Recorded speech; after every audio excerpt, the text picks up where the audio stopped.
To begin with, building muscle can seem pretty easy because your body responds quite fast to the new stimulus. And you see people with like crazy genetics and people on performance enhancers that just continue to build muscle, continue to improve. But then as a natural, things can get kind of tough. So after a while, no matter how much effort you're putting in, you're still not building more muscle. And you can't exactly force muscle growth. So in this video, I just wanted to go over with you the number one thing that's stopping you, preventing you from building muscle, and exactly how to fix this and apply it to your training.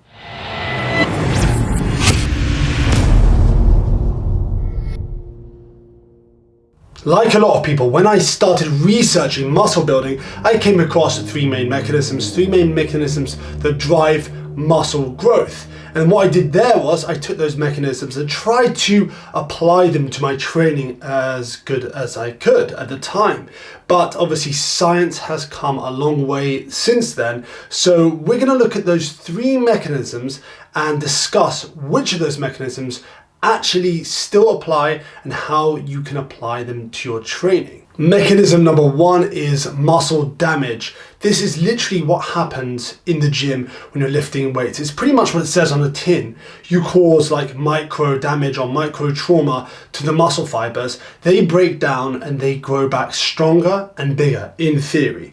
And this is what leads to that muscle soreness, or you might know it as DOMS, delayed onset of muscle soreness. So what you would have is, you might do this yourself actually, a lot of people chasing the feeling of soreness the next day because it's something you can physically feel and identify and be like, whoa, so I definitely worked my muscles the day before.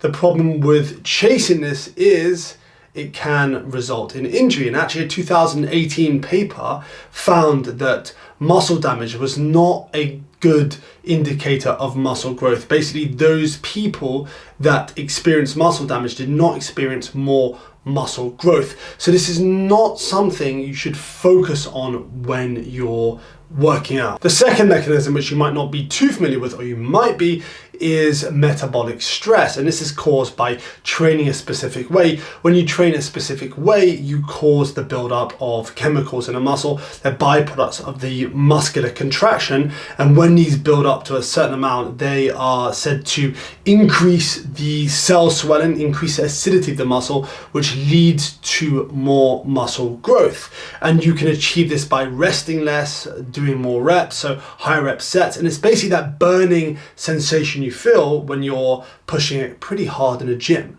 So less rest and just stuff like that is gonna cause more metabolic stress. Resting for less between sets has been shown to increase metabolic stress, so resting for a minute and under. Yet resting for under 2 minutes between sets has been shown to produce less muscle growth. The same goes with training to failure. When you train to failure, you actually induce more metabolic stress, but it has not been shown to build more muscle. It's about even training to failure or stopping 2 to 3 reps away from failure. The third and final mechanism behind muscle growth is mechanical tension. This is basically the tension placed upon the muscle when it contracts, when it's under load. So as you increase the weight you're lifting, you increase mechanical tension. As you increase the range of motion, you also increase mechanical tension on the muscle. It's not to say that metabolic stress and muscle damage won't be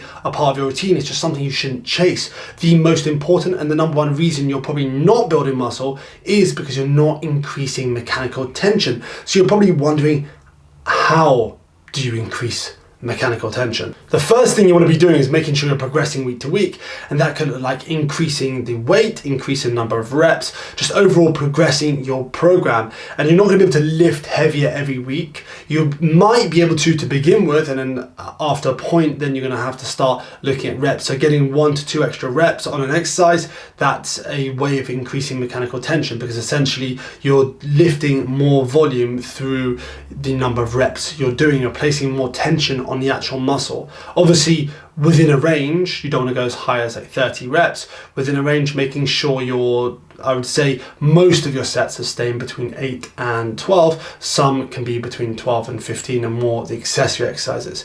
And you want to be keeping the primary moves, I'd say the primary exercises, the compounds, largely the same, especially the ones you want to improve it on, because then you can actually improve on them. If they're not the same for, let's say, 8 to 12 weeks, then you're not going to be able to see the progress you need to see in those exercises. Because to begin with, you're going to be making a lot of neurological adaptations, and you're getting used to the movement, getting better at the movement, and then you can start adding weight, adding more reps, and consistently overloading that muscle. In order to consistently be increasing mechanical tension, you need to make sure you're recovering enough between sets. That means resting enough between sets. A 2016 paper by Brad Schoenfeld et al. Actually found that resting 3 minutes versus 1 minute led to more muscle growth and more strength over time. So that means, the main takeaways from the paper were that resting 3+ minutes for compound exercises and between 1.5 to 2 minutes for accessory exercises.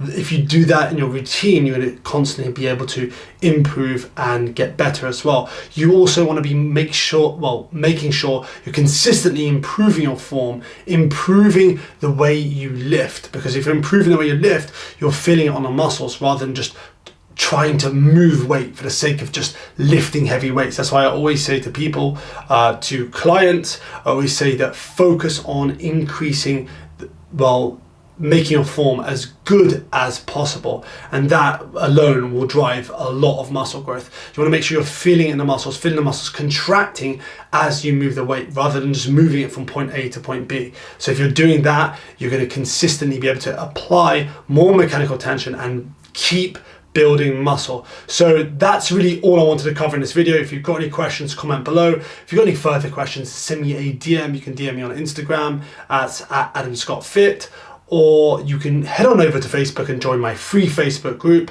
and DM me there as well. If you haven't hit that like button, hit that like button now, hit that subscribe button, and until the next video, keep pushing those limits.